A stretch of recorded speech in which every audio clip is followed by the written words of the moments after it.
Welcome to Black Girl Say Something, where this black girl has something to say. And what a week. Whew. That's all I can say. That's what I'm going to name this episode. What a week. Going into the week, starting out the week, I was still, you all know I was telling y'all I'm still like kind of getting over this cold.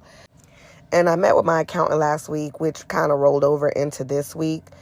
And the craziest part is the information she was giving about the newest tax laws, the tax law that we are going to be under for the next 4 years. And y'all know I've been looking for a job and business hasn't been doing too well. And the greatest hope is that business can do well enough so that I don't need a job. But then again, I need a job because my accountant was like, yeah, under this new tax code, if you don't have a business, you need a job where you're making at least your taxable income. You have to have taxable income of $150,000 in order to even practically survive and not have to pay such high taxes. And so she's like, yeah, even if you get a job making like for me, if I get a job making $100K, $115, $120, because that's kind of the goal, even if the business doesn't do so well, I can still claim those credits. And so it kind of works to my benefit, right? But then consider this. I have legal fees. I have court. I'm still in the middle of a divorce. There's a lot going on for this girl. And the highlight of my week this week was the chance that I had to record an episode, a live episode, or I should say a visual episode of Black Girl Say Something. I had a chance to do that with a co-host or a guest, and her podcast is called Girl Come Sit With Me. So I'll link her information in the description of this episode. And so look out for that. I'm so excited. I can't wait to get the edits back on that. But we had such a good time. I'm in the middle of a divorce. She's in the middle of a divorce. And we're in two different places as far as why we ultimately ended up getting divorced. And I don't want to share too much from the episode, so you'll just have to tune in when it drops, and it'll be on YouTube. So make sure you subscribe to the YouTube. The link, of course, will be, in the description of this episode. But going back to the highlight of the week. So that was the highlight of the week. And I took my children with me to the recording because it was at 7 and their bedtime is 8:30. And I'm like, if I'm not home, they're not going to go to bed on time. So y'all just come with me. And they also don't like staying home by themselves. So there's the plus to that. So we all go. And when we got back home, I was asking them, I was on TikTok Live, and I was asking them, how did they feel about seeing me and hearing my experience recording the podcast? My son was like, it was pretty cool to see.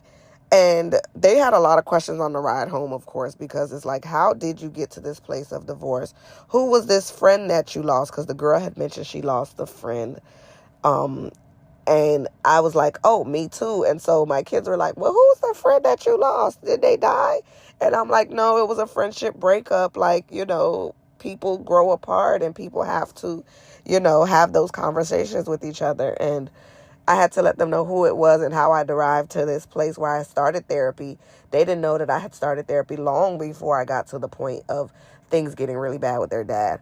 But I like the fact that my children are seeing me grow through the situation and not grow and not be salty about the fact that I'm not with their dad anymore.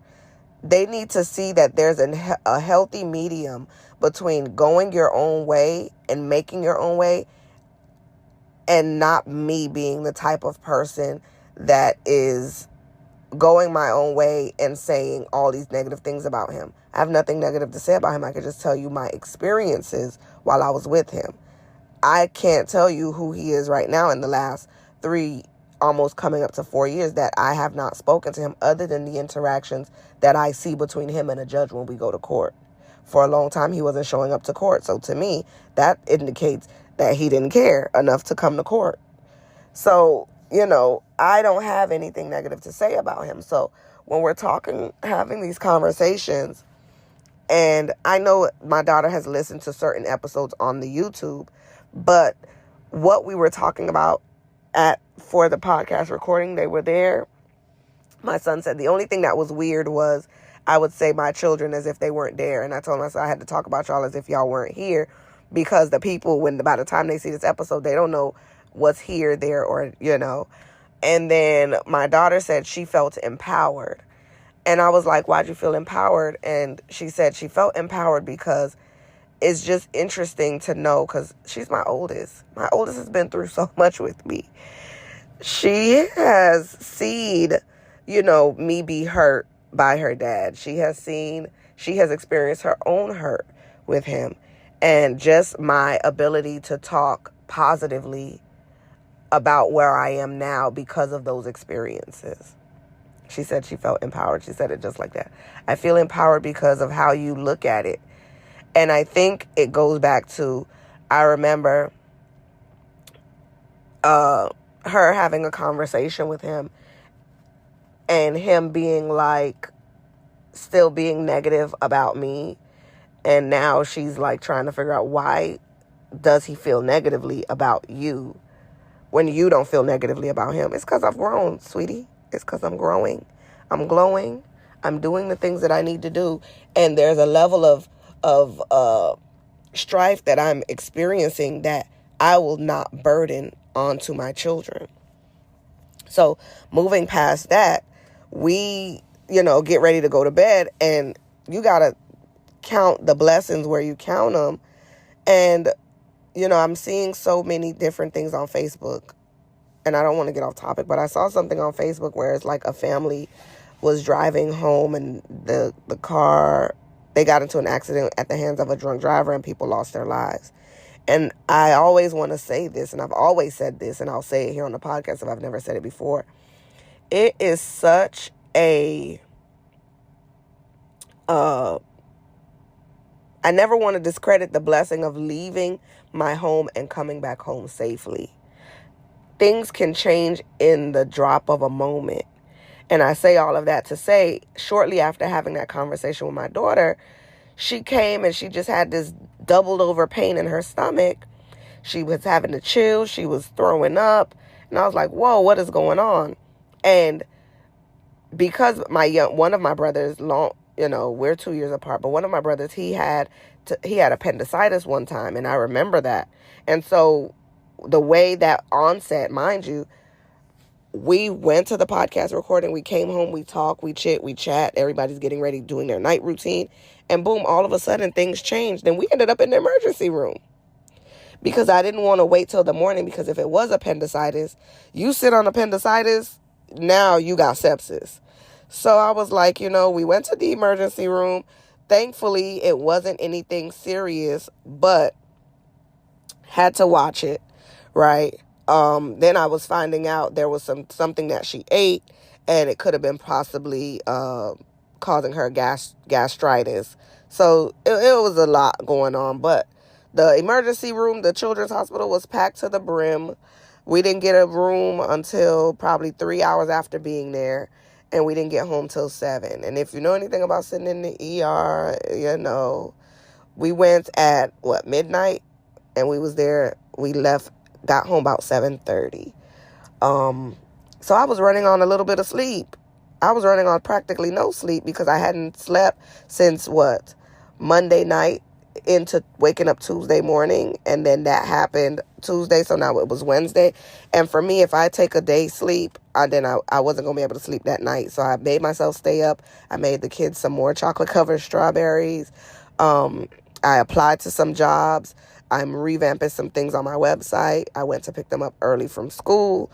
And I even had them to go to bed early because the day before we had my son, even though he was home with my sisters, he had already went to bed pretty late, and that's not his norm. And he woke up in such a mood. And I was like, you know what? Whenever y'all get to school, y'all get to school.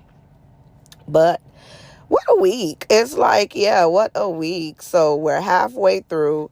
Happy Valentine's Day to those who celebrated. For the lovers, I've shared with y'all an episode before. I was never really big on the day of Valentine, Saint Valentine. I was never really big on it. When I got with my children's father, I'll remember it was the last Valentine before my daughter was born. She's born in March. So I was pregnant with her, and I went to get my hair done, And he was like, after you get your hair done, we're going to do this. And he hadn't planned anything.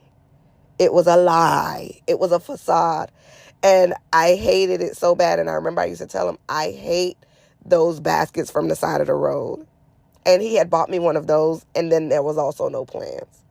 And not to mention, I also had paid for my own hair. But that's besides the point. I was getting ready for my labor and delivery. So I went and got my hair done. Only for us to fast forward. That's in 2010. Fast forward to 2013.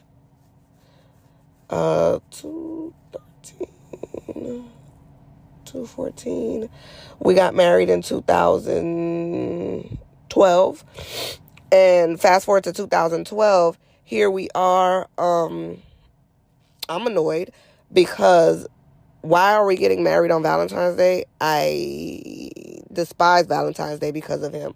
But going back to it, I just always liked to do things for my children. Like once my daughter was born, I'd make sure she had her first Valentine's Day outfit. And as she got older, to understand, I would do little things for her school and ask her to be my Valentine and just make it really about her. And it's kind of like an introduction to her birthday because Valentine's is in February, her birthday's in March. So it's kind of like this thing that we have. And then introducing her brother to it is so cool because now he asked her to be his Valentine and they're each other's Valentine. And I asked them to be my Valentine. And it's really cute. But they're like bigger kids now, so they don't want to do anything for school, which is even better. My son stopped doing things for school because of COVID. And he's like, yeah, COVID's still going on, so we're not getting them nothing. Anywho, so I am in this place. Y'all know I've talked about dating and all of that before, but I ain't got time for that right now. I know my therapist 3 therapists ago said you can't fix your issues with relationships by yourself. But if I am not mentally where I want to be, I don't want anybody in my mental space. I don't want the mental load of chitting and chatting with somebody. So one of the people that was really trying to court me ending last year did reach out to me this year. And I just let them know, hey, I'm no longer interested and I'm focusing on some things. You don't have to ghost people. You can let people know what's what. Some people warrant ghosting. But this person, I don't mind talking to them, and professionally, we would be in spaces. So I didn't want it to be awkward if I was to run into them in a professional setting, in a professional space. So I did let them know at this time I'm currently like working on a whole lot of things. And so I'm not really interested in pursuing anything further. And he was like, okay, thank you for letting me know. And I can appreciate that. So going forward, so I don't have a Valentine, and I have my kids. I have myself. I am going to get myself something nice. I did make myself some white chocolate covered strawberries because those are my favorite. But I just want good things for myself. I want good things for the people who are the closest to me, and I want good things for those who support me. I'm working diligently at this whole TikTok thing. I've become sort of in my own right an overnight sensation. Just 2-3 weeks ago, we were at 300 followers. Now we're at 31,000. And my kids were like, if we hit 35, you got to pull out the balloon. So I got to go buy a cake. Because when I turn 35, I do still have those balloons. But all in all, it's been a week. I hope you are enjoying your week. I'm looking forward to the weekend. I really just want to rest, relax, and revive. Because it is a mental load applying to these jobs, teaching this class, doing all of the things, and then still getting over this cold too. So if something was said that resonated with you, share this episode with at least one person. Remember, you can tune into Black Girl Say Something every Friday at 1 p.m. Eastern Standard Time, wherever you listen to podcasts. And don't forget to interact with the links in the description of this episode. Like us on Facebook, follow us on TikTok, and most importantly, subscribe to our YouTube. Shout out to us for reaching 1,000 subscribers. And that's all because I'm teaching a class called Racial Disparities in Healthcare over on TikTok. And the people are flocking to the YouTube because that's where you can catch the notes. So if you see that playlist, interact with it. And thank you for all your support. Thank you for listening. And I appreciate you. Until next time.